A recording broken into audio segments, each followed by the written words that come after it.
La parole est à Claude Letertre. Merci, Monsieur le Président. Ma question s'adresse à Monsieur François Baroin, ministre de l'Économie et de l'Industrie. Monsieur le ministre, au nom du groupe Nouveau Centre, je veux vous interroger sur l'avenir de la filière nucléaire française.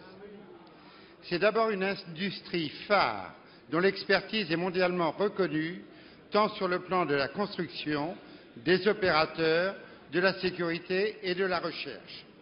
D'ailleurs, lors de l'accident de Fukushima, l'IRSN, l'ASN et Areva ont été appelés en renfort.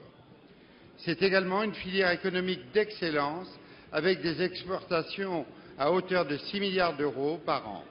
Elle est de plus génératrice de nombreux emplois extrêmement qualifiés qui se chiffrent en centaines de milliers.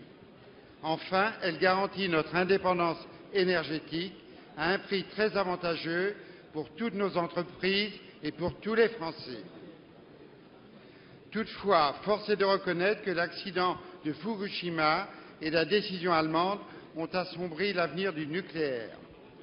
Les tractations électorales récentes de certains partis ont obscurci encore plus l'horizon en annonçant la fermeture programmée de 24 réacteurs.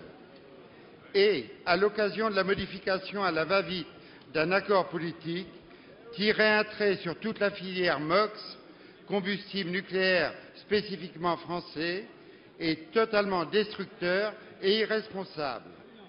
Cette filière mérite mieux que ces petits arrangements médiocres, car tout ceci a de la conséquence sur l'emploi.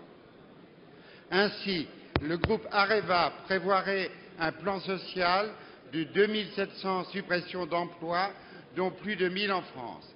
L'État est actionnaire d'Areva à 80%. Il doit dicter sa politique. Avant la visite du président de la République en fin de semaine à Tricastin, pouvez-vous nous dire quelle sera la position de l'État? Monsieur le ministre de l'Économie, des Finances et de l'Industrie.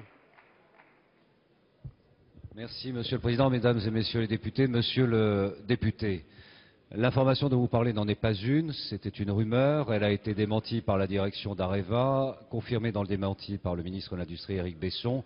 Et je recevrai moi-même dans quelques instants, à l'issue de ces questions d'actualité, en compagnie d'Éric Besson, le président d'Areva, pour la mise à niveau d'information sur les objectifs stratégiques dont vous avez rappelé d'ailleurs l'origine. Objectifs stratégiques qui s'appuient sur le drame de Fukushima, sur la décision d'un certain nombre de pays de remettre en cause le choix du nucléaire, sur les conséquences pour un acteur aussi essentiel qu'Areva à l'intérieur de ces mêmes pays et sur les perspectives à moyen terme du développement de cette activité. Les choses sont donc claires, mais c'est l'occasion aussi pour moi de rappeler la position de l'État actionnaire dans un contexte de turbulence sur les marchés, d'incertitude concernant la zone euro et donc du ralentissement économique et de conséquences sur l'économie réelle. L'État actionnaire n'acceptera aucun impact sur l'emploi en termes de conséquences du ralentissement de l'activité économique internationale et singulièrement nationale.